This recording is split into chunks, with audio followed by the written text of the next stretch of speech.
안녕하십니까. 터놓고 말합시다의 아나운서 엄민호입니다. 6일 지방선거에서 전북은 역대 가장 낮은 투표율 속에 단체장 중 절반 이상이 교체됐습니다.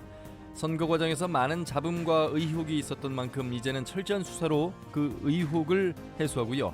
당선자들의 공약 실현을 위한 구체적인 이행 방안을 마련해 민산 8기의 전북 발전을 이끌어야 되겠습니다. 또 이번 선거 결과와 함께 오는 8월에 민주당 전당대회 이후에 전북의 정치구도 어떻게 재편될지도 지켜볼 대목이죠. 오늘 터놓고 말합시다는 올간 정치 토크 시간입니다. 지방선거 이후에 전북의 정치 지형의 변화와 당선자들의 공약 이행 방안 짚어보겠습니다.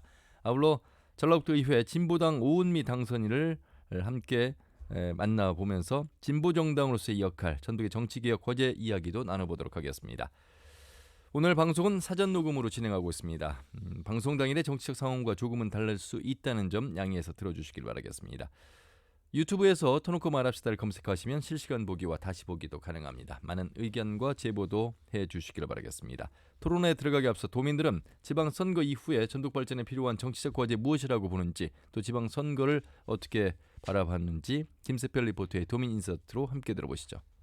선거 이후에 민주당은 전북에서 승리를 하긴 했지만 투표율이 낮았던 만큼 자성이 필요하다고 생각을 하고요. 국민의힘은 20%를 넘지를 못했지만 지방의회에 비례대표를 진출할 만큼 기대에 부응해주기를 좀 바라고 있습니다. 그리고 정의당이나 진보당 같은 당들이 제 몫을 다 해주고 대한정당으로 거듭날 수 있기를 바라고 기대를 합니다. 이번에 후보자들 공약이 비슷하기도 했고 개발 위주나 삼시세 공약이 맞다고 저는 생각을 하거든요. 도지사 당선인도 새만금 특별자치도를 올해 안에 추진하겠다고 하셨는데 크게 와닿지는 않아가지고 공약 이행을 위한 구체적인 방안도 필요하다고 생각을 하고, 전주시장이 종합경기장 대한방지턱 속도감 있는 개발 추진도 좋지만 시민들의 의견을 많이 반영을 해주셔서 선거 과정에서 공천 잡음도 많았고 브로커 문제도 추사 중인 걸로 아는데요. 선거가 끝났다고 덮어두지 말고 다시는 이런 일이 반복되지 않도록 공천 방법이나 제도를 보완했으면 좋겠고, 각 정당들이 개혁 과제를 제시하고 실천해줬으면 합니다. 이번 선거가 무관심 선거였던 이유를 각 정당들이 되짚어봤으면 좋겠어요. 그냥 승리를 했다고 감안하지 않았으면 좋겠고, 다음 총선만을 위해서 움직이기보다는 먹고 살기 힘든 도민이나 시민들을 위해서 희망을 주는 민산 8기가 될 수 있도록 당선인들이 노력해줬으면 좋겠어요.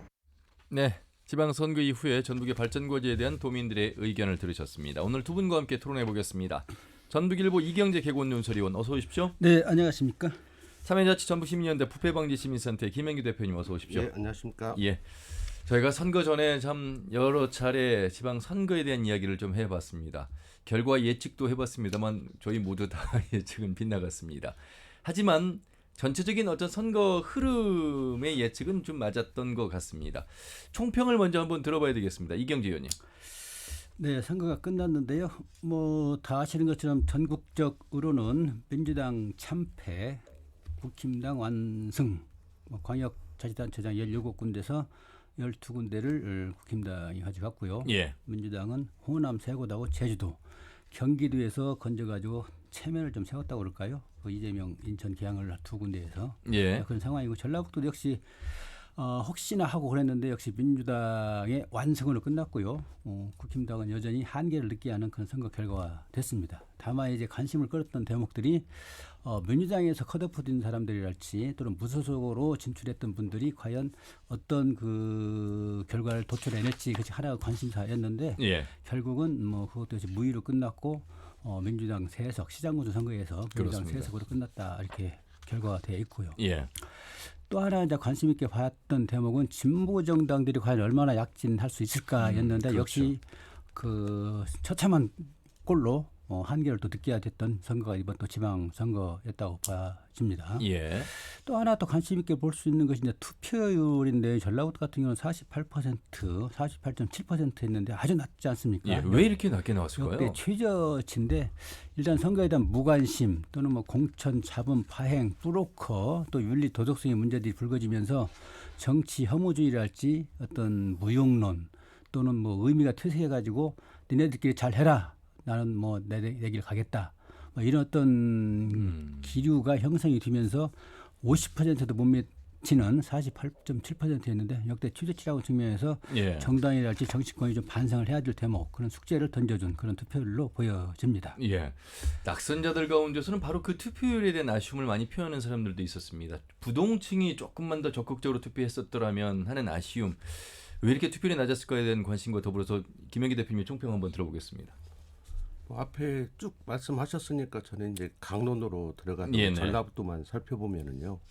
일단 그 무소속이라든지 아니면 독점 정당의 민주당에 대항하는 대항마들이 이 당선되려면 강한 바람이 일어야 합니다. 예. 바람이 일어야 하는데 이번 선거 자체는 투표율에서도 알 수 있듯이 실제 민주당 고정층과 각 정당의 고정층물만 투표했다. 저는 이렇게 보거든요. 그래서 실제적으로 그 뭐 김관영 당선자 같은 경우 82%인가 얻었다고 자랑하던데 예. 착각이다 보면 가장 낮은 득표를 했거든요.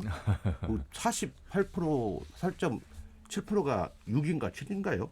뭐 투표를 했으니까 예. 실제적으로 반절 이상의 투표를 안 한 조건에서 82%니까 예. 굉장히 낮은 득표율로 당선되었다가 이렇게 모든 민주당 당선자들이 좀 다 그런 상황인데요. 예. 그 실제적으로 이 고정표와 묻지마 민주당하고 각 정당의 고정표만 투표를 했기 때문에 이렇게 투표가 이뤄지면 압도적인 일당 독재라고 할 수 있는 독점 구조인 민주당 후보들이 당연히 당선될 수밖에 없는 구조라는 겁니다. 그래서 무소속들이 비록 뭐 여러 가지 논란은 있었지만 실제 선거 결과를 보면 세 군데밖에 어느 두 군데는 또 기초단체장이잖아요. 예.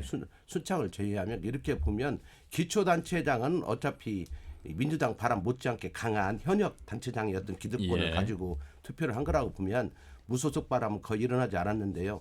또 한편으로 투표율을 떠나서 무소속들을 보면 이 무소속들이 어떤 정치 혁신이라든지 변화 뭐 이런 바람 속에서 어떤 무소속들이 아닙니다. 네. 무늬만 무소속이고 거의 민주당에서 부패 비리라든지 흠집이 있어가지고 공천을 못 받은 사람 아니면 충성도가 낮아서 공천을 못 받은 이렇게 되다 보니까 실제 유권자들이 볼 때는 같은 민주당끼리 싸우는 거거든요. 당정만 나왔을 뿐이지. 그러다 보니까 어떤 뭐 5명인가 처음에 연대를 했죠. 예, 그래서 네. 근데 전혀 그냥 차차 속의 태풍으로 끝나 버릴 수밖에 없는 그래서 과정이 아니었나 이런 생각이 들고요. 또 다른 편들을 보면 격전지였던 데는 투표율이 다 70%대잖아요. 예. 순창 77.8%고 나머지 지역도 다 70% 중반대를 본 거 보면 또 유권자들이 볼 때 경기가 해볼 만한 데는 또 투표장이 또 갔다는 걸 확인할 수 있을 것 같습니다. 예. 그리고 그 실제 또 한편으로 또 무소속 바람이 일어나지 않은 이유를 보면 그 어설픈 여론조사들을 너무 신뢰했다는 거예요. 아하. 제가 볼 때는 거의 선거 시기의 여론조사는 절대 믿으면 안 됩니다. 예를 들면 특정 지역 같은 경우는 선거 시기의 여론조사 응답률이 35%예요. 평상시에 2%에서 4%, 3%에서 5% 정도가 보통 여론조사 전문가들이 말하는 건데 35%가 받았다는 더더욱이 예를 들면 장수를 놓고 하나 예를 들면 고령 사회거든요. 예. 그러면 그 어르신들이 핸드폰을 막 한 3, 4분 동안 응답에 대해서 누르면서 할 수가 없어요. 근데 응답률이 그렇게 나왔다는 건 뭐 그냥 짐작에 가져 대리 응답이라든지 여러 가지가 있었을 건데 어쨌든 간에 대기조들이 발동되는 거기 때문에 그건 비단 농촌 지역보다 도시도 마찬가지예요. 그래서 그 시기에 여론조사는 돈이 아깝다. 저는 이렇게 보거든요. 실제로 뭐 대리 예. 휴대폰을 예. 예, 뭐 그래서 그런 여론조사를 신뢰하다 보니까 그 쉽게 말하면 민주당 공천자들을 이길 수 있다고 생각해가지고 단일화 같은 걸 안 했어요. 예. 대표적으로 완주 단일화 안 했죠. 딱 삼각구도 송지용 부경수 예. 후보가 예. 남원도 단일화 안 해가지고 표 완전히 거의 30%대로 나눠가졌죠. 윤승우 강동원. 예. 그다음에 그 정읍도 그랬거든요. 예. 그래서 이번에 된 곳이 1대1 구도였던 순창만 된 거예요. 아, 최영일 당선인이 예, 무소속 그래서 당선됐죠. 나머지 구조 교육감 선거도 마찬가지였죠. 그래서 실제적으로 그 어설픈 여론조사나 이런 것 때문에 단일화를 시도하지 않았기 그러면 때문에 다 떨어졌죠. 그러면 김영기 대표님, 이경규 의원님 지금 네. 지방선거 8번째 벌써 우리 주민의 손으로 투표를 해서 일할 일꾼을 뽑았잖아요.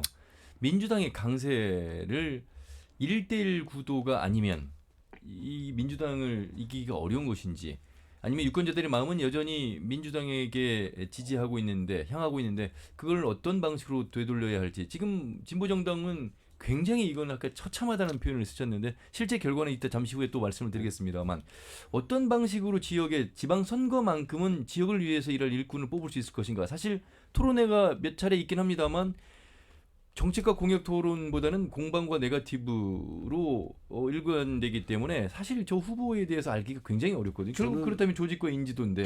저는 그 민주당은 그렇다고 치고요. 예. 나머지 국민의힘당이라든지 정의당, 진보당들을 보면은요, 그 복권도 사지 않고 로또를 기대하는 거거든요. 아. 그 이야기는 평상시에 일상적으로 지방자치는 풀뿌리 민주주의라고 했거든요.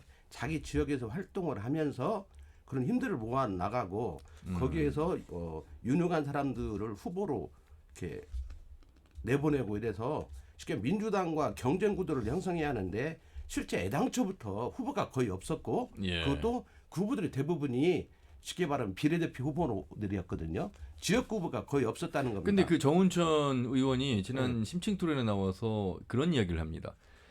나가서 떨어지면 선거 보전 비용 10% 얻으면 절반인데 10%도 안 주는데 어떻게 후보를 만듭니까? 라고 반문을 아니 하시더라고요. 그건 왜 그러냐면요. 아주 잘못된 생각입니다.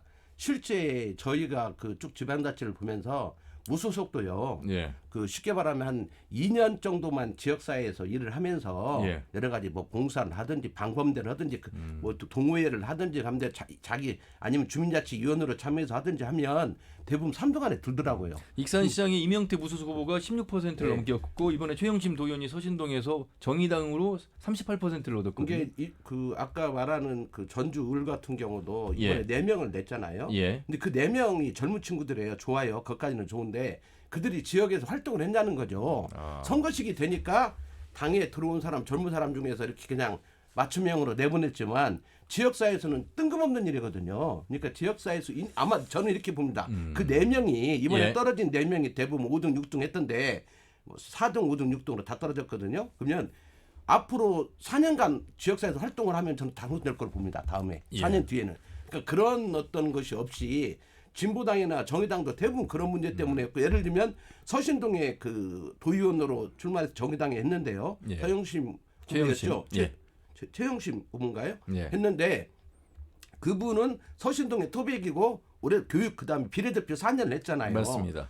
표 봐요. 많이 나왔잖아요. 38% 정의당의 일반 후보들과 다르게 30%대를 돌파했단 말이죠. 전국에서는 정의당 후보 가운데 제일 많은 득표를 예. 차지했습니다. 그게 예. 또 구도 자체도 또 잘 짜졌고 뭐 여성 후보끼리 전주시 평화동의 시의원 양영원 무소속 예. 후보가 3선을 냈거든요. 예. 근데 1등으로 항상 그렇게 해오는 걸 보면 역시 대표님 말씀은 정당도 중요하지만 그 지역에서 꾸준히 일하고 있는 모습 속에서 인정을 받을 수 있는 기초는 그렇다는 거예요. 노력이 특히 필요하다. 기초하고 단체장 예. 그렇고요.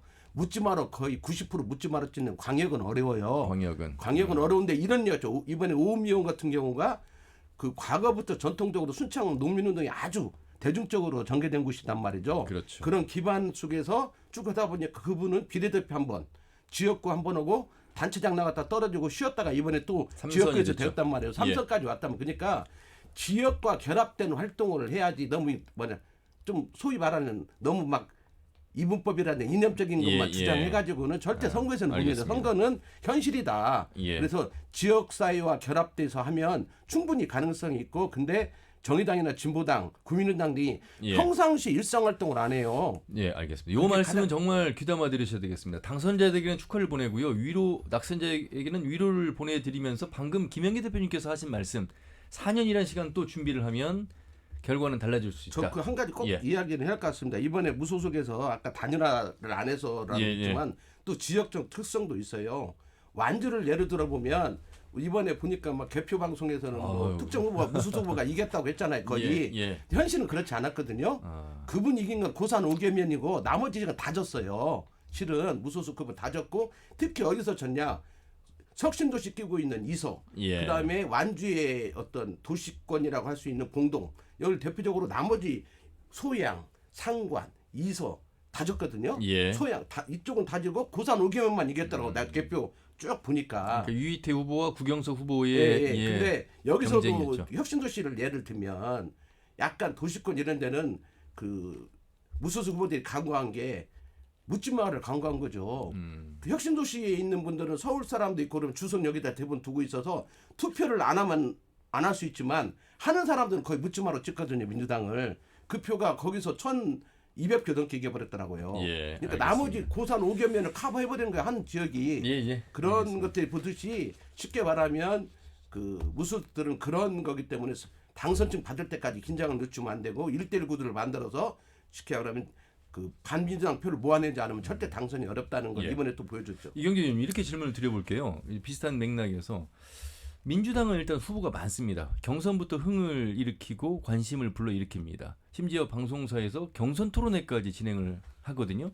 자, 그러면 반대로 소수의 정당은 인물이 없다. 인물이 없는 이유는 다 각자 다릅니다만 준비를 안 한 뭐 탓도 있고. 자, 그런데 유권자 입장에서 보면 선택적 대안이 없다.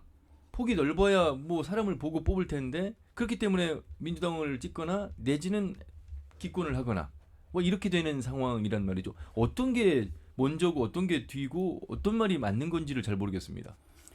그 제가 볼 때는 그 두 가지가 같이 맞물려 돌아가는 그런 현상인데요. 예, 김 대표가 이야기한 것이 뭐 동의하면서 예, 그 저는 뭘 강조하냐면은 정당이 투자를 사람 키우고 사람을 부각시키고 인재를 키우는데 투자를 안 넣는다. 야, 그게 국민의힘 당이라는 거죠. 그게 김성주 민주당 도당위원장이 오히려 반문을 한 내용이었습니다. 이제 민주당은 정치적 토양이 상당히 우월적지가 돼 있기 때문에 뭐 그런다 손 그렇죠. 치더라도 예, 적어도 국힘당 같은 경우는 여당이잖아요. 예. 그럼 이럴 때 많은 후보를 섭외를 하든지 또는 추천받아가 내보내야 되는데 도지사 같은 경우 경선 구도가 형성이 됐는데도 불구하고 전략 공천하고 나머지 2명을 컷오프 시키잖아요. 예, 주저 안 예. 치잖아요. 이런 그런 토양 속에서 토양 탐만 할 것이냐 그런 측면을 문제제기를 하나 하고요. 또 하나는 앞으로 총선도 남아있고 그렇기 때문에 사람 키우는데 정말 투자를 해야 된다. 그리고 출마를 하면은 반대급부도 줘야 돼요. 예, 예산도 좀 정당 보조금 나오니까 좀 지원도 해주고 그런 지역구에 대해서는 그런 노력을 정당이 게을리했고 그러니까 유권자 입장에서는 선택지가 없잖아요. 그래서 이제 어떤 뭐 무관심이랄지 뭐 정치 혐오랄지 뭐 이런 식으로 흘러기 마련인데 투표를 예. 낮은 것도 그런 원인 중에 하나 있고 다양한 선택지를 주고 경쟁 구도를 하면서 정치 서비스가 높아지는 거 그것이 지역 발전에 도움이 되거든요. 예, 자, 그런 측면이 소홀한 대목을 지적을 하고요. 그러니까요. 또 하나는 이번 선거는 지방선거예요. 총선과 아주 다른 특성을 그렇죠. 갖고 있잖아요. 그래서 지방선거 같은 경우는 지역 주민들과 스킨십을 하지 않으면은 아무리 뭐 미국의 하버드 대학을 나와가지고 뭘 하더라도 안 돼요. 정부의 장관을 하더라도 뭐 예컨대 임실군, 장수군, 진양수 나와야 다 떨어집니다. 예. 스킨십, 그러면 진정성 있는 거. 근데 눈높이가 지역 주민과 같이 하는 것을 보여줘야 주민들이 동화가 되고 찍어주고 우리 어떤 대안이다. 뭐 그런 어떤 실리를 주는데 그런 과정이 없이 그냥 정당 공천 받아 나온다 할지 내 어떤 지위가 명예가 높다고 나온다 할지 다 떨어지지 않습니까? 예, 예. 또 그런 분들은 지방선에 나오려 하지를 또 그렇죠. 않아요. 안 하죠. 자, 이런 그 혼재된 이런 양상을 어떻게 극복해 나갈 것인가 예. 이런 것들은 정당이 해야 되는데 연흥한 분 같은 경우는 모셔오기도 하고 예. 그런 분에 대해서는 전략 공천 좀 해가지고 주민들한테 알리기도 하고 그런 과정이 필요하고 그러니까요. 그냥 수요가 많다 보니까 정당이 그런 노력을 하지 않지 예. 않습니까? 네, 네, 네. 자, 그런 노력도 민주당은 좀 보여줘야 되고 국힘당은 투자하는 노력을 보여줘야 되고 어쨌든 이번에 조배숙 도지사 후보 지난 윤석열 대통령 후보 이후에 가장 많은 득표를 받았습니다. 전주시장 김경민 후보도 15%를 넘겼거든요. 국힘에서 보면 이준석 당대표가 전주 을에 대한 선전포고를 먼저 했잖아요. 사실 때가 되면 그런 것만 할 것이 아니고 단순히 다녀가기만 할 것이 아니라 평상시에 이런 인물군을 키워내는 데 있어서 예산이라든지 전폭적인 지원을 해야만 그 그렇습니다. 다음 네. 무대에서 뭔가 그래도 주인공이 나올 수 있는데 지금 그렇지 못한 부분을 얘기하잖아요. 지속성을 갖고 씨앗을 뿌려야 수확을 할 수가 있는데 그런 노력하지 않더라면 그러면 자연스럽게 전주 예상을 한번 해보겠습니다. 지방선거는 끝났습니다만 사실 지방선거 이후에 바로 또 치러지는 보궐이 바로 전주의 이상직 전 의원 지역구입니다. 자, 민주당은 공천할 것인가?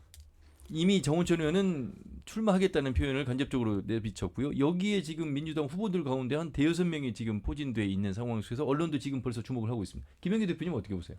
국민의힘의 그 결과에 대한 기대도 지금 살아 있는 상황인데. 기대는 착각이죠. 아 그렇습니까? 기대는 착각이라고 보고요. 현실성은 없다 이렇게 봅니다. 예를 들면 너무 그런 현실성 근데 결정이 그다음 이야기는 이제 예. 그 현실성을 가지려면 이번에 그 강원도 특별자치도 하면서 전북도 했어야죠. 그런 건 전라북도는 지금 독도보다 더 외로운 섬이에요. 독도는 많은 국민들이 우리 땅이라고 해서 관심이라도 있지만 전라북도는 유일하게 이제 강원도도 벗어나 버렸고 사실 제주 강원이 특별자치가 되면서 이제 전라북도는 거의 뭐 광역도 아니에요. 그냥 외로운 섬이 되어 있는데 전라북도 정치권도 그렇지만 중앙 정치권도 전혀 관심이 없거든요. 이준석이 그런 이야기 한다면 막 급해가지고 선거 때문에 그랬는데 차분히 올해는 뭐 전라북도를 위해서 특별자치구자 이런 걸 하겠다든 이런 말을 하면서 예. 하면은 좀 표가 올라가지 모르지만 아무 중것도 없이 여기가 그 뭐 그냥 자기들이 뭐 말하면 되는 것입니까? 17% 갖고 당선이 돼요. 물론 정우찬 의원이 과거부터 활동가도 있지만 정우찬 의원도 지난번 선거에 무서서 전라북도 벗어나고 지금 비례대표 의원하고 있잖아요. 그래서 그건 좀 다르다. 그건 앞으로 내년 4월이기 때문에 국민의힘당 윤석열 정부가 전라북도를 위해서 어떠한 일들을 하는가. 지금 당장 언론 보도에 의하면 전라북도 예산 한 10몇 프로 깎아버렸다며요. 예? 이미 지금 준비 단계에서 예산을요. 그렇죠. 그러면 이렇게 하고 계속 전라북도는 소외되는 어떤 상황들만 나오면서 될 거라고 생각하면 저는 안 된다 이렇게 보고요. 민주당은 절대 공천에서는 저는 안 된다고 봅니다.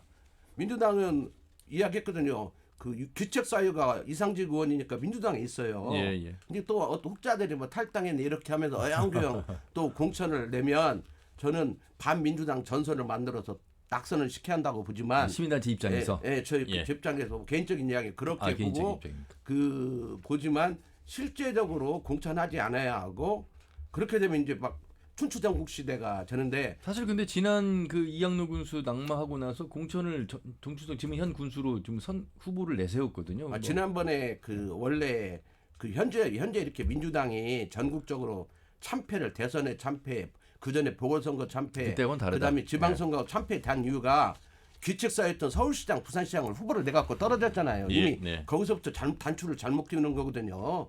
과감히 벌이하는데 서울시장 뺏기면 대선 지는 거 아니야 해갖고 내갖고 지갖고 더 졌잖아요. 예. 그러니까 이런 것처럼 한번 자기들이 약속을 한 건 지켜야죠. 그러면 그 울고는 그 쉽게 말하면 다양한 사람들이 그리고 또 공천 안 한다고 하면서 막 중앙정치가 와가지고 막 그 전주의를 완전히 갑자기 누비고 다니면서 이렇게 하면 안 돼요. 그 어느 정도 맡겨주고 예. 지역민들의 손으로 알겠습니다. 한번 소식껏 뽑아보라고 하는 게 가장 좋은데 현실적으로는 그렇게 안 될 확률이 예. 가장 높죠. 전주시의회 유권자분들은 내년 4월 한 번 더 투표를 하셔야 될 것 같습니다. 이경규 의원님. 네.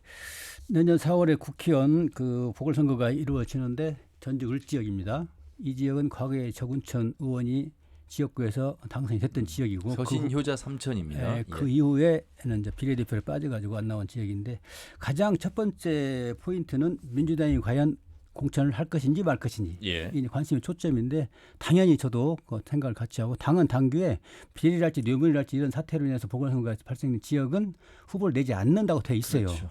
그래서 이거는 지켜져야 되고 누리이기 때문에 원칙이기 때문에 근데 그걸 이걸 또 전 당원 투표를 해가지고 또 그걸 바꾸기도 하잖아요. 그게 웃긴다는 거죠. 아. 그렇게 하면 안 돼요. 그건 예. 억지고 인위적인 어떤 조작이나 마찬가지고 그래서 룰대로 원칙대로 존중하고 내지 않아야 되고 이걸 아마 유권자들이 열심히 볼 겁니다. 어떻게 하는지 이 첫 번째 포인트를 민주당은 간과해서는 안 될 것이다. 예. 알겠습니다. 자, 선거 전반을 걸쳐서 지금 결과 중심으로 이야기하고 있습니다만 과정 속의 이야기도 한번 해봐야 될 텐데 글쎄요, 뭐 민주당의 경선 과정 그리고 선거 브로커 개입 폭로 과정 뭐 여러 가지 일들이 있어서 또 정책 토론보다는 공방과 네거티브 순으로 좀 많은 토론회를 지배했습니다. 그래서일까요? 선거는 끝났습니다만 당선인 중 이 기초와 교육감 포함해서 12명의 경찰의 수사를 받고 있습니다. 향후 수사 결과에 따라서 당선 무효가 찾아올 수도 있습니다. 그래서 또 다른 후보들의 고소 고발이 계속 나올 수 있습니다. 6개월 이내에 기소가 되면 이제 진행이 가능하기 때문에 그런데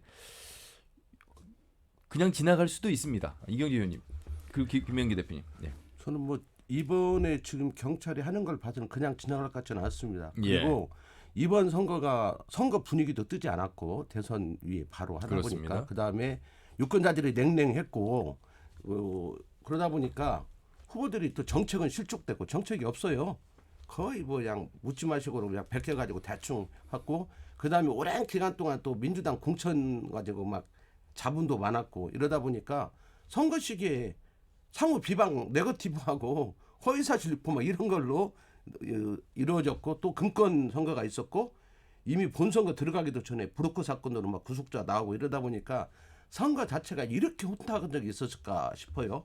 그런 혼탁한 과정이 있었고 뭐 교육감 선거는 지금 세 분 다 지금 수사를 받아야 할 거예요. 다 낙선자 2명까지 포함해서 허위사실로 서로 막 고발해놓고 이렇게 갖고 실제 교육감 선거도 뭐 처음부터 끝까지 네거티브로 비방으로 일관했기 때문에 나머지 선거도 그랬다는 거예요. 그래서 지금 당장 수사가 브로커가 그 2명 구속에 1명 불구속 입건해 갖고 수사를 하고 있잖아요. 예. 그리고 어쨌든 또 장수에서 2건이 터져가지고 수사가 양쪽 진영 다 지금 이루어지고 있어요. 진영과는 무관하다고 하지만 어쨌든 이루어지고 있고 그 다음에 또 고소고발 사건이 많아서 지금 뭐 거의 모든 몇 군데 그러니까 큰 군산도 그랬고요. 예. 군산도 있고 지금 12곳이니까 네. 뭐 다 거의 나열할 수는 많이, 없습니다만 지금 보니까 교육감은 서거석 당선인만 포함이 지금 되고 아니 있고 당선자라 그렇죠. 예. 그리고 당선자라 그렇고 광역의원 당선인 3명, 기초의원 당선인 4명, 네. 그리고 기초단체장은 익산,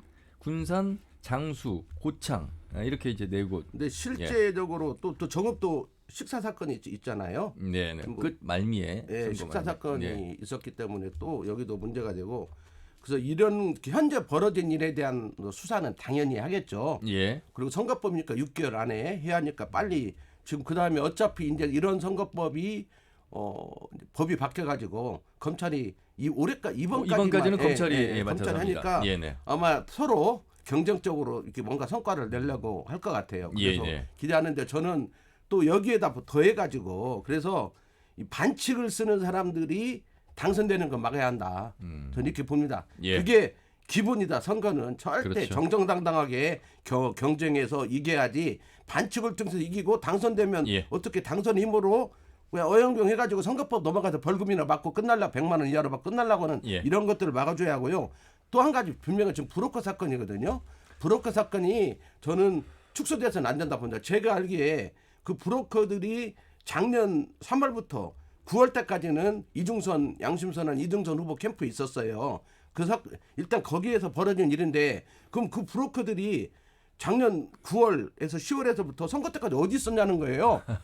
제가 알기로는 전주 시내 전주 후보들 다 이렇게 만나고 다닌 거 알고 있습니다. 그래서 녹취록이 어느 정도 정착을 했어요. 예, 예. 그러면 거기도 수사해죠. 혹시 그쪽에서는 어떤 거래가 없었는지 예. 또 무엇가 없었는지 수사가 이루어져야 하고 또 녹취록을 보면 장수, 뭐 도당, 뭐 국회의원들이 지금 몇 명이 거론되고 있습니다. 그러면 그 다음에 또 의료 폐기장 관련해서 그것과 관련해 가지고 네. 뭐 노비를 해가지고 뭘 하겠다 이런 것들이 있는데 대체 실행이 어느 정도 된 건지 어떤 것이 오고 갔는지 녹취록에는 뭐 금전적인 것도 줬다 뭐 이런 게 나오는데 그런 것도 확인하고 해서 실제적으로 그 더 깊이 있게 수사를 하고 더 단호하게 해서 저는 그 기자도 영장 재청구해야 한다고 봅니다. 예. 다시 수사해가지고 그래서 신변을 확보해가지고 더 확인하고 이런 과정을 통해서 실제적으로 이번 기회에 그다음에 저는 그 두 사람의 선거 브로커는 조직 지혈이에요. 그 사람들은 그 새끼 브로커예요. 제가 예. 알기에 큰 브로커들이 어마어마하게 많습니다. 저는 이걸 확대해야 한다고 봐요. 그러니까 어쨌든 반부패 경제수사팀에서 할 일이 많아졌고 검찰 쪽의 또 의지가 또 중요한데 상황을 보면 굉장히 지금 나온 거 이후 외에도 많다 이런 말씀이시네요. 그러죠. 선거가 끝났습니다만 여러분 6개월 안에는 안심할 수 없는 그런 상황입니다. 지금 전북의 상황을 말씀드리고 있는 겁니다. 예를 들면 지금 예. 장수에서도요. 현금 5천만 원 언론 보도에 의하면은요. 그 사건도 나왔잖아요. 진술을 좀 더 한다고 하는데 명확해야죠. 그 5천만 원이 대체 어디서 나온 건지 본인 건 아니라고 지금 이미 이야기를 하고 있는 것 같아요. 그러면 네. 3천만 원은 어느 회사, 어느 업자, 그 다음에 나머지 1,500명 여러 명이 줬다는 여러 명 준 사람 다 되고 다 해가지고 그러면 그 사람은 자원봉사자라는데 대체 뭔 반대급부가 있어요? 네, 알겠습니다. 네? 아니 자원봉사자 믿고 누가 5천만 원 줘요? 이거 다 밝혀내야죠. 밝혀내고 예, 해서 알겠습니다. 하고 그 뿌리를 뽑아내고 이번 기회에 계기 사건이 터진 선거 브로커뿐만 아니라 지금 민주당 중심의 권리당 중심의 이 브로커들이 쉽게 말하면 15년 이상 암약하고 있어요. 예. 그럼 이것들에 대한 저는 경선 토 카르텔이라고 그러는데 이 실제 몸통에 접근해서 몸통을 드러내야 합니다. 우리가 과거에 임실 오적이 유명했잖아요. 예. 그 어느 정도 수사를 강력하게 하고 나니까 그 뒤에 이제 단체장 오명은 벗었잖아요. 구속은 안 되고 있잖아요. 예, 예, 그것처럼 이번에 이번 기회에 민주당 그 권리당원과 관련되는 그 카르텔 그 브로커 집단에 예. 대해서 알겠습니다. 진짜 뿌리를 뽑는 수사가 이루어졌으면 좋겠습니다. 이런 방송이 일요일 오후 5시 5분에 진행된다는 것이 좀 안타깝습니다. 사실 많은 분들이 좀 들을 수 있는 평일 시간대에 좀 들으시면 어떨까라는 생각이 들 정도로 이 지방 선거의 이모저모에 대해서 이렇게 솔직하게 또 말씀하시는 패널 찾기도 쉽지 않은데 들으시면서 어떤 생각하실지 모르겠습니다. 수사 가이드라인을 다 제시를 했군요. 지금까지 나온 이야기를 한 거예요. 네. 제가 가이드단을 힘 있으면 벌써 이번 했네요. 수사와 관련해서 96건의 141명이 선거 사범인데요. 예. 좀 무겁게 보일 수 있는 것이 허위사실, 금품수수, 선거법 위반. 이 부분에 한 12명 정도가 지금 대상이 되고 있고 이런 정도 규모는 아마 대검의 선거사업은 대검의 수사지를 받게 돼 있어요. 그런데 네네. 문제는 신속성이거든요. 그렇죠. 도대체 뭐하냐. 뭐 큰 사건도 아닌데 조금만 의지를 갖고 들여다보면은 나오는 게 아니냐. 이제 그래서 신속성을 이제 촉구할 수 있고요. 아마 그 경찰청에서는 상당히 의지를 갖고 하는 걸로 저는 전에 듣고 있고 조만간에 아마 경찰청 단독으로 할 수가 없기 때문에 아까 말씀드린 것 대검 수사지를 받아야 되기 그렇죠. 때문에 그런 측면 때문에 좀 늦은 것 같고 아마 가장 관심 있게 보는 대목이 그 5천만 원, 뭐 정확히는 4,800만 원이라고 그러는데 그 돈이 어떤 성격의 돈이냐. 지금 흘러나온 이야기는 3천만 원은 누군가 당선 후보한테 전달하라고 그랬는데 후보 측에서 노 해갖고 다시 받아가지고 보관하는 찹쌀에 보관하는 돈이고 1,700인가 800인가 그 돈은 지역에 뿌려야 될 돈인데 그걸 뿌리지 않고 갖고 있었던 돈, 이런 성격의 돈으로는 규명이 된 것 같은데 아까 이야기한 그 핵심이 3천만 원을 전달했던 사람이 누구냐, 기업인이냐, 누구냐, 예. 이게 관심의 초점이고 알겠습니다. 아마 다 예. 들여다보고 있기 때문에 네. 조만간 밝혀질 걸로 봅니다. 자, 여기까지 말씀 나누고요. 오늘 정치 토크 지난 6월 1일 치러진 지방 선거 관련된 이야기를 나누고 있습니다. 전북일보 이경재 개건 논설위원 그리고 참여자치의 김영기 대표와 함께하고 있습니다. 조금은 다른 이야기를 좀 해봐야 될 것 같습니다. 진보 정당의 어떤 약진이라는 표현이 적절할지 모르겠습니다만 아쉬운 대목 속에서도 그래도 선전한 지역이 있습니다. 비례가 아닌 바로 지역구에서 말이죠. 전라북도 의회 진보당 오은미 당선인을 전화 연결해서 또 다른 시각에서의 지방선거 살펴보도록 하겠습니다. 오은미 당선인 안녕하세요. 네, 안녕하세요. 이번에 네. 순창군에서 도의원으로 당선된 오은미입니다. 반갑습니다. 반갑습니다. 네. 저희 아침 라디오 페트롤 전북에서 화제의 당선인 첫 번째로 오은미 당선인과 전화 인터뷰를 했습니다만 그때도 네. 축하의 말씀드렸고 3선의 도의원입니다. 네. 이게 참 쉽지 않은 진보당의 화제 인물 그리고 전북의 화제 인물이 되셨는데 화제라는 수식어에 대해서는 어떻게 생각하세요? 근데 저도 이렇게 좀 덤덤하더라고요. 근데 이제 그동안에 진보당이 여러 우여곡절을 많이 겪어왔고 그동안 어떻게 보면 언론에서도 그림자 정당으로 비춰졌다가 이번에 진보당으로 당당하게 또 지역에서 주민들의 선택을 받고 서니까 좀 화제인가 싶기도 하고 예. 또 민주당 표밭인 전북 지역에서 또 그것도 36곳 중에 한 곳이 또 당당하게 진보당 의원으로 당선된 그렇습니다. 것에 대해서 많이들 관심 갖고 사랑 갖고 또 기대를 많이 해주시더라고요. 예, 도의원 36명 지역구에서 유일하게 진보당의 의원입니다. 더 많은 네. 역할 기대가 되고요.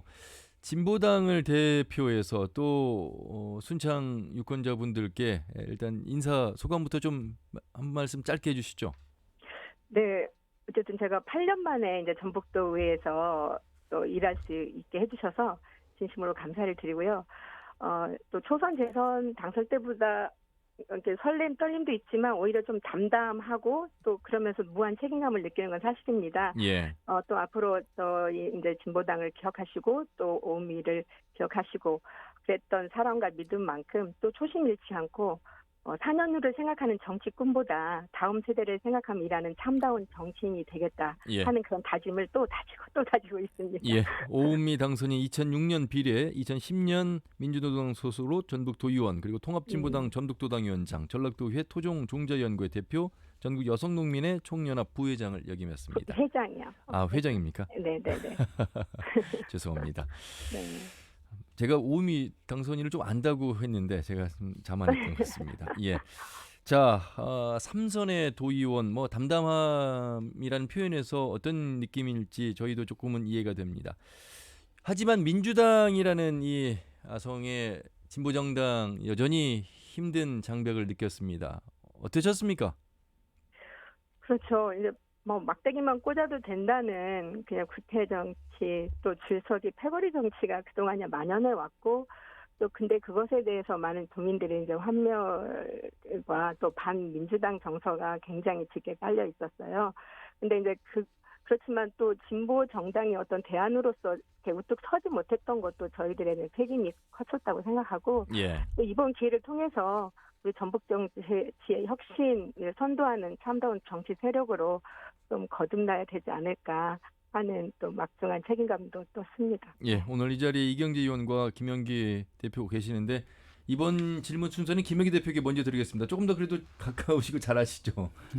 축하드립니다. 네, 감사합니다.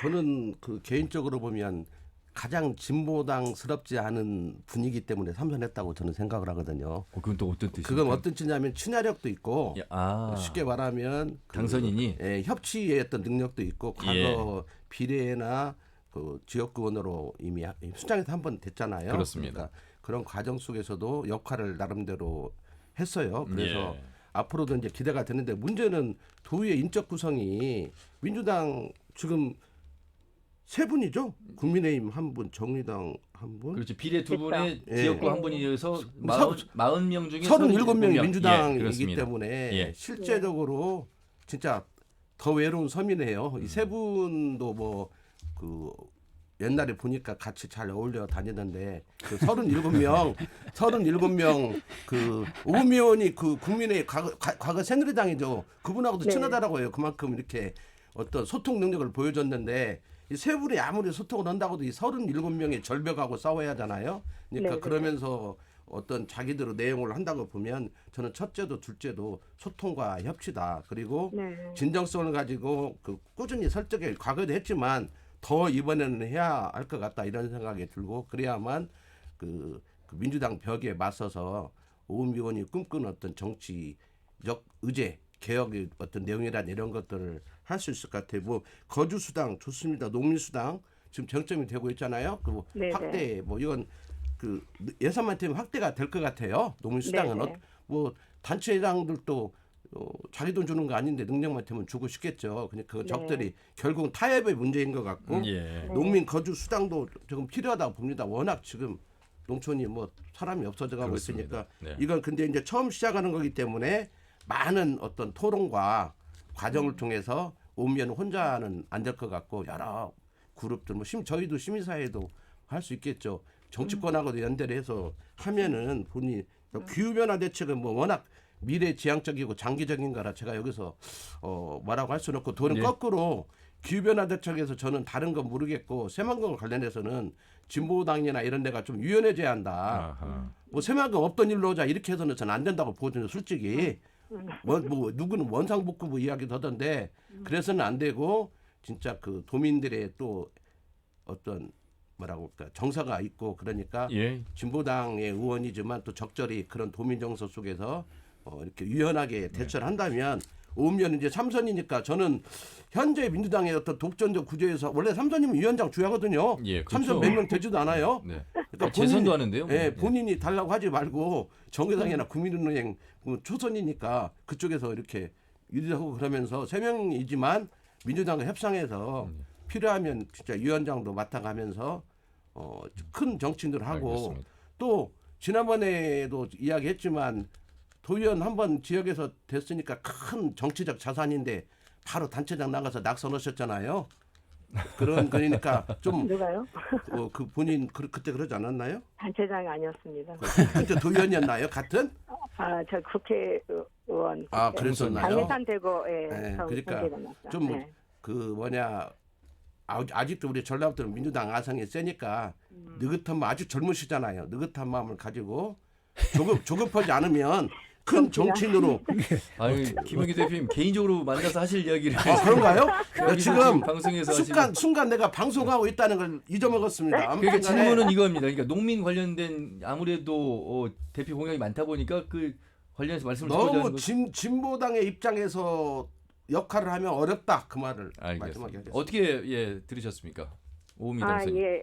예전에는 어떤 걸 관철시키기 위해서 극단적인 또 뭐 단식이라든지 뭐 삭발이라든지 농성이라든지 이런 방법을 선택했었잖아요. 전혀 거기에 대해서 소통의 여지가 없다 보니까 그랬는데 아하. 이제는 아무래도 이제 3선 의원이기도 하고 또 저희가 준비한 여러 가지 대안들이 많이 있습니다. 이런 정책 역량을 기본으로 해서 도와 또 도의회를 잘 설득하고 또 그런 것들을 꾸준하게 이해시키고 설득할 수 있는 토론 문화를 좀 만들어가지고 정책적 교류의 폭을 좀 확대해서 이런 하나하나를 좀 실현해 나가려고 하고 있고 아무래도 민주당 입장에서도 일당 독주를 하고 있지만 예전과 다른 분위기, 민심을 아마 이제 아실 거라고 생각하고 이전과 다를 거다라고 생각하고 또 도지사하고도 마찬가지고 도의회하고도 충분한 그런 정책적 교류를 통해서 비판할 것 비판하지만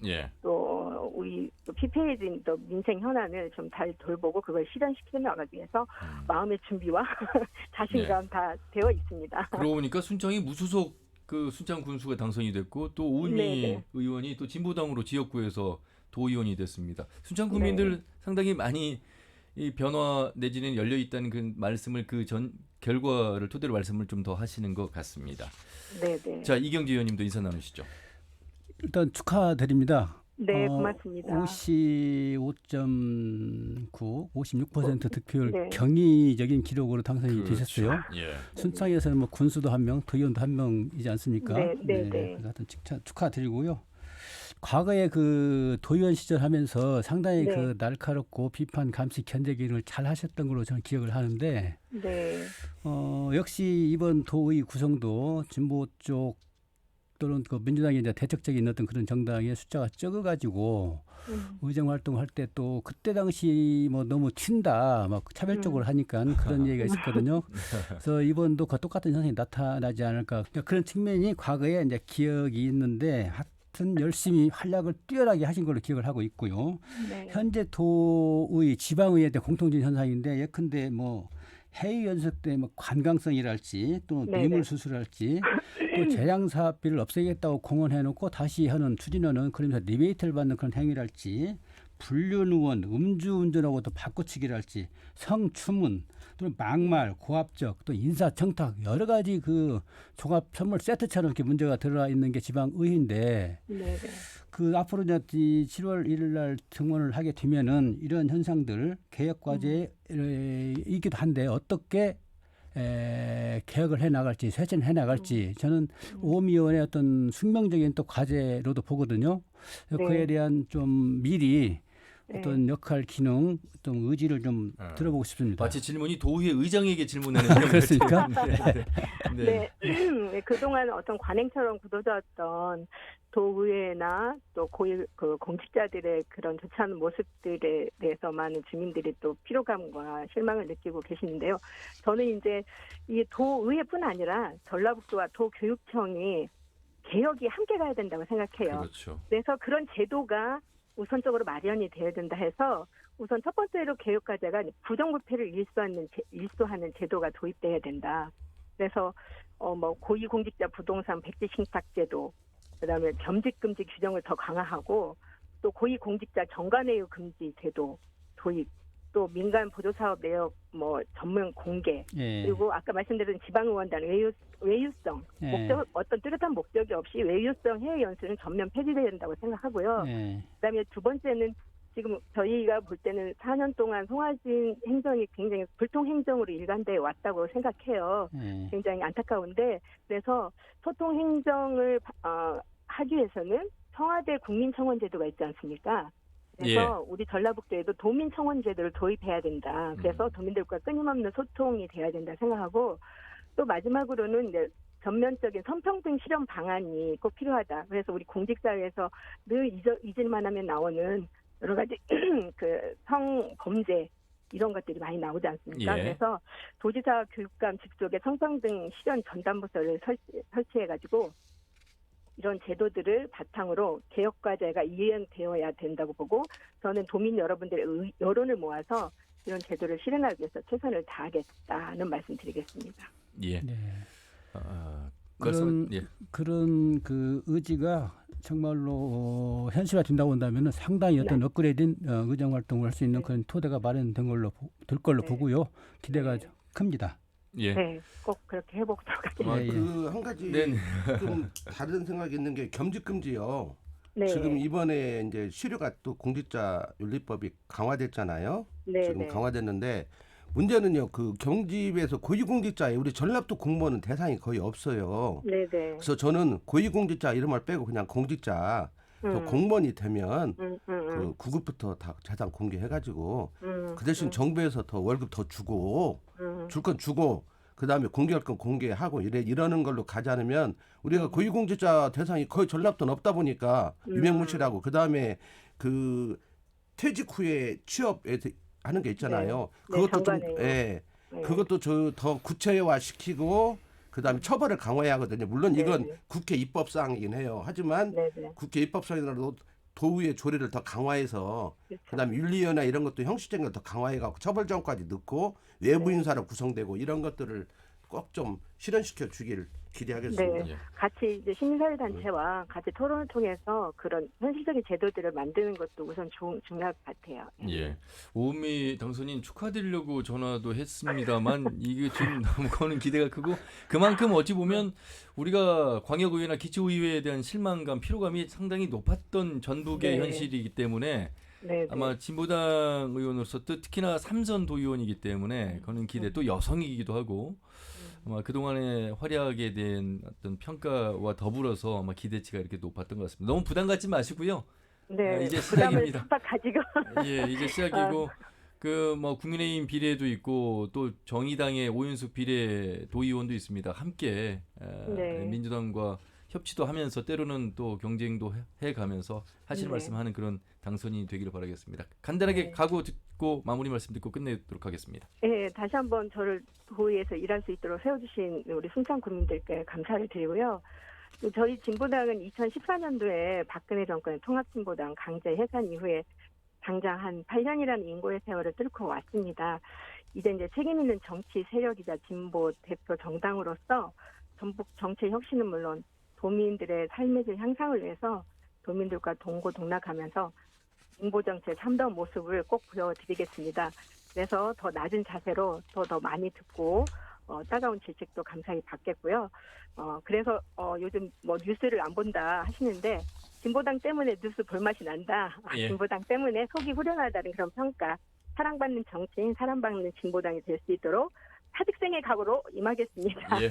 고맙습니다. 잘하셔서 네. 저희 프로그램에도 자주 인터뷰 해주시길 바라겠습니다. 네, 고맙습니다. 고맙습니다. 예, 잘 네. 들었습니다. 전라도의회 진보당 오은미 당선인을 만나봤습니다. 시간이 많지 않은데요. 그래도 도지사 관련된 이야기를 좀 해봐야 될 것 같습니다. 자, 김한주 시장 도지사 16년, 송하진 시장 도지사 16년, 행정 출신 이끌어왔던 전주와 도의 체계가 바뀌었습니다. 이제 정치인 재선에 김관영 당선인이 이끌게 됐는데 어떤 변화? 지금 벌써 뭐 공무원 조직 체계부터 좀 바꾸는 안, 또 인수위원회가 이번부터 꾸려져서 좀 다른 안들을 좀 내놓고 있는 모습인데 이경규 의원님 어떻게 보세요? 아마 이전과는 다르게 좀 역동적으로 도정이 움직일 걸로 기대를 하고요. 예. 특히 이제 김관영 당선인이 이야기한 것처럼 새로운 도정, 뭐 성과내는 도정, 또 새 정부에 협력할 것은 협력하고 견제할 것은 하겠다. 이른바 그 실사고시 정책인데요. 예. 전라북도 이익이 된다고 한다면은 진보 보수 영역에 구애받지 않고 이를 추진하겠다. 바로 잡은 어떤 미래의 어떤 비전이라고 보고요.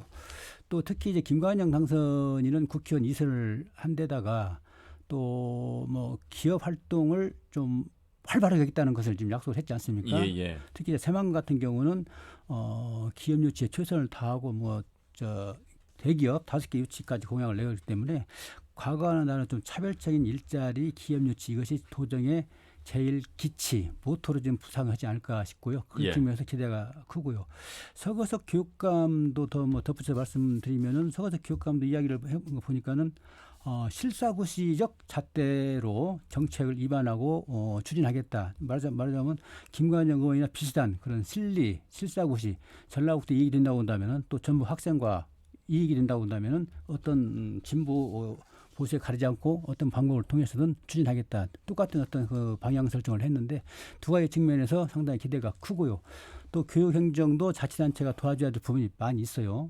도움을 받아야 될 부분이 많이 있는데 서로 이런 실사구시적 가치를 갖고 추진해 나간다고 한다면은 과거와는 다른 어떤 양상의 도정과 교육행정이 펼쳐지지 않을까 이런 기대를 또 갖습니다. 예, 김영기 대표님. 덕담을 해야 하는데 김관영 당선자나 서거석 당선자에 대해서 덕담하기가 좀 어렵습니다. 왜냐하면 일단 김관영 당선자 인수위원장을 보면 예, 은성수 예, 금융위원장. 그 실제적으로 금융위원장 하면서 거의 무소신, 예, 무철학, 그 책임 회피 이런 걸로 그 문재인 정부의 잘못된 인사 중에 저는 하나로 알고 있거든요. 그런데 군산 출신이긴 하지만 뭐 그리고 뭐 전문가라고 하니까 관료 출신은 다 전문가라고 돼요. 근데 그런 과정에서 임명을 했겠지만 또 한편으로 보면 전라북도를 전혀 알지 못하는데 굳이 언론에서 이야기하고 있는 뭐 재산금융제는 저는 견해가 다르니까 예. 그 재산금융제 추진은 저는 않는 게 낫지 않냐고 항상 주장을 하는 사람이니까 그건 다르지만 어쨌든 간에 전라도를 전혀 알지 못하는 사람을 그 앉혀놓은 거 아닌가. 그리고 나머지도 봐도 좀 실패한 인사도 있는 것 같아요. 우리 그 황태규 우석대 교수 같은 게 청와대 가갖고 석 달 만인가 이유 없이 그냥 나왔죠. 이거 무책임한 분이거든요. 토론에서도 많이 만났으니까 이렇게 말하면 안 될지도 모르지만 어쨌든 간에 전체적으로 이렇게 인선을 보면 급이 막 체중을 올린 것 같아요. 전국구라든지 이렇게 체중을 올렸지만 실제적으로 도정을 좀 꿰뚫어 보면서 4년의 도정의 미래에 대해서 담보할 수 있는 그런 내용과 전문성을 갖고 있는 사람은 거의 없는 거 아닌가. 그래서 인수위원회에 대한 구성에 예, 대한 지적을 그런 좀 해주시고. 거 서거석 인수위 같은 경우도 그 실제적으로 협치를 이야기를 누누이 했고 선거 시기에 얼마나 고소고발이 지금 많아갖고 다 수사받아야 하잖아요. 세 분 다요. 그런 예. 과정에서 힘겹게 됐단 말이죠. 그러면 좀 더 열린 자세로 인수위를 해야 하는데 이준민 그 인수위원장 같은 경우는 뭐 본인의 그 선배죠. 선배가 후배라고 해야 하나요? 그래서 전북대학교에서도 임명할 때 학장도 시키고 그런 걸로 알고 있는데 그 맞나 싶기도 하고 그리고 저는 사범대나 교대 아니면 꼭 교육단체까지는 아니더라도 그런 분들이 인수위를 구성해야 하는지 보니까 교육행정이라든지 교육의 현장을 전혀 알지 못하는 사람이란 말이죠. 그래서 이게 지금 뭔 요지경 속인가 이런 생각이 들고 굳이 뭐 꼭 교육단체를 물론 그 안에도 인수위원 보니까 교장급들이 많더라고요. 근데 그 실제 협치를 하려고 하면 평가열을 따라서 그 교사단체 3개가 있고 학부모단체 있고 그러니까 시민들도 있고 그러니까 좀 다양하게 적재적소에 썼어야 하는데 예. 선거 캠프 옮겨놓은 것 같아요. 선거 캠프를 옮겨놓은 것 같아가지고 좀 실망스럽고 우리 전국구이니까 우리 도지사 당선자도 좋긴 한데 너무 서울 사람으로 막 인수위가 지금 도정 미래 비전하고 그러는 데지 뭐 지금 정치 뭐 이렇게 서울 가서 정치 활동하는 기구가 아니란 말이죠. 그런 예. 걸로 보면 좀 둘 다 단추를 잘못 끼우지 않았나 이런 원래 덕담은 해줘야 하는데 예. 어쨌든 꾸려졌으니까 기간 동안이라도 알겠습니다. 잘했으면 좋겠습니다. 앞으로 잘 하시는 모습 속에서 덕담도 좀 더 해주시길 바라겠습니다. 인수위는 뭐 어떤 상징성과 그 방향 제시 이런 정도에 그치기 때문에 예. 뭐 지적은 좋지만은 아마 그런 식으로 꼭 간다는 보장은 아니고 아마 네. 현실을 들여다보면서 방향 수정도 하고 해 나갈 걸로 보여집니다. 알겠습니다. 그런 가운데 시민사회단체 또 의회 또 언론의 역할이 굉장히 중요할 것 같습니다. 4년 임기 이제 7월부터 시작합니다. 선거는 끝났습니다만 당선인들이 대부분 새로운 전북을 약속한 만큼 그 공약들 그 변화 잘 이끌어내는지 함께 지켜보도록 하겠습니다. 오늘 여기서 마무리하죠. 두 분 말씀 잘 들었습니다. 고맙습니다. 네, 감사합니다. 전북일보 이경재 개건논술위원 그리고 참여자치 전북시민연대 부패방지시민센터 김영기 대표와 함께했습니다. 터놓고 말합시다는 다음 주 일요일 오후 5시 5분에 인사드립니다. 함윤회였습니다. 고맙습니다.